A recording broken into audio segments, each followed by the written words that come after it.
Os encontros com arte contemporânea nascem dos seminários internacionais do Museu Vale, que acontecem anualmente desde 2006.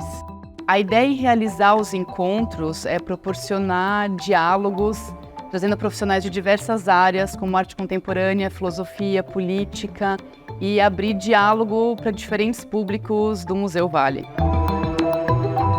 Então, falar sobre arte dentro da universidade é dizer que o campo estético é um campo de pesquisa, um campo que merece investimento. É tratar o pensamento como uma obra de arte, para tentar pensar exatamente essa diversidade, o encontro dessa diversidade que constitui o Brasil. Nós explicamos para as pessoas aqui uma cosmovisão, uma outra cultura que se contrapõe totalmente à cultura ocidental padrão. É o resgate de materiais que foram roubados, foram levados para a Europa em 1500, 1600.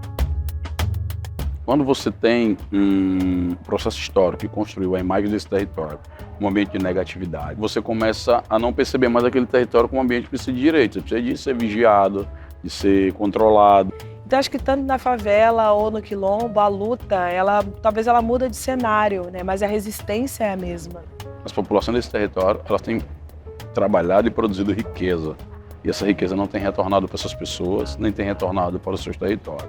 Então, trazer um pouco essa reflexão do que é poder real é não aceitar a imposição de que nós somos coadjuvantes no nosso processo, que nós somos uma população que, quando o setor privado olha, ele olha com um olhar de carência e misericórdia. Quando o poder público olha, ele olha como um lugar de custo e gasto. Não, a gente quer dizer que a gente é um lugar de oportunidades, de possibilidade, principalmente um lugar de potência. Nós estamos vendo aí o protagonismo dos povos indígenas na cena nacional e internacional também. Então, assim, esses diálogos, esse debate, para nós, povos indígenas, é fundamental explicar para as pessoas sobre essa participação. Que a gente utiliza a arte para falar de toda a luta e resistência que a gente vem fazendo sobre o território, falar desse território e também como que a gente contribui diretamente com os quilombos para a arte contemporânea em geral. Acho que quando a gente junta esses universos que automaticamente seriam universos marginalizados, criminalizados, para um debate tão importante, para dizer o que é arte, porque a gente também produz arte, produz muitas artes. Vai desde a beleza de um chapéu do Ticumbi a um grafite na entrada de uma comunidade. Especialmente a arte contemporânea, que traz tantos assuntos que para a história da arte é novo, mas para o mundo como um todo não é novo. É tão urgente como sempre foi. Como está vendo isso dentro da universidade, leituras pretas, né, leituras indígenas, igualmente Ailton Krenak, igualmente Nego Bis. Então, estar aqui nesse espaço para poder falar desse lugar, que é onde meu avô falou, vai estudar, aprenda a cultura do outro, entenda a cultura do outro para garantir o seu território. Então, para mim, estar aqui falando isso, eu acho que eu estou cumprindo um pouco da missão que o meu avô estabeleceu, mesmo antes de eu nascer. Me senti feliz em poder voltar aqui e reencontrar pessoas que também são importantes para mim, da mesma forma que quando eu vivi aqui como estudante. O momento da criação, ele é complexo, é bonito, é forte, é clínico, é ancestral e necessita cuidado, necessita tempo, necessita sentar, parar, escutar, pensar, voltar a pensar, dialogar. E eu acredito que os seminários cumprem essa função de, com calma, vamos conversar sobre isso, vamos conversar sobre que criação é essa, por quê, como, para quê.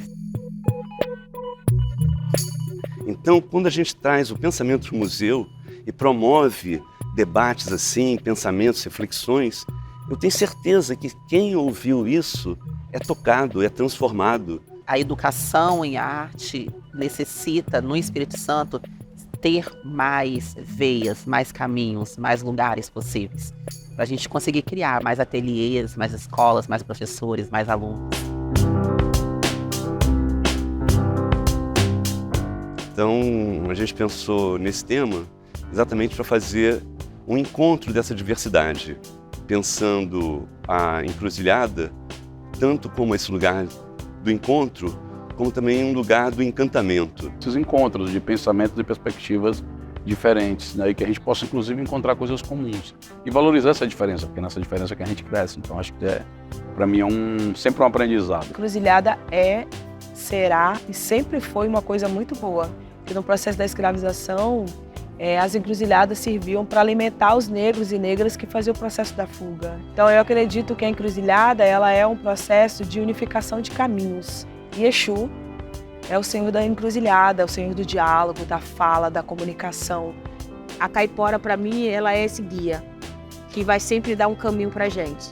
A gente nunca vai aparecer nesse lugar de encruzilhada, a gente sempre vai ter um lugar para caminhar. E aí, se a gente cansar, a gente para, bebe água, descansa e segue. A gente nunca pode dizer assim, para onde ir no caminho da luta, não. A gente tem que lutar. A gente não dá para desistir agora. Os meus não desistiram, por que eu vou desistir agora?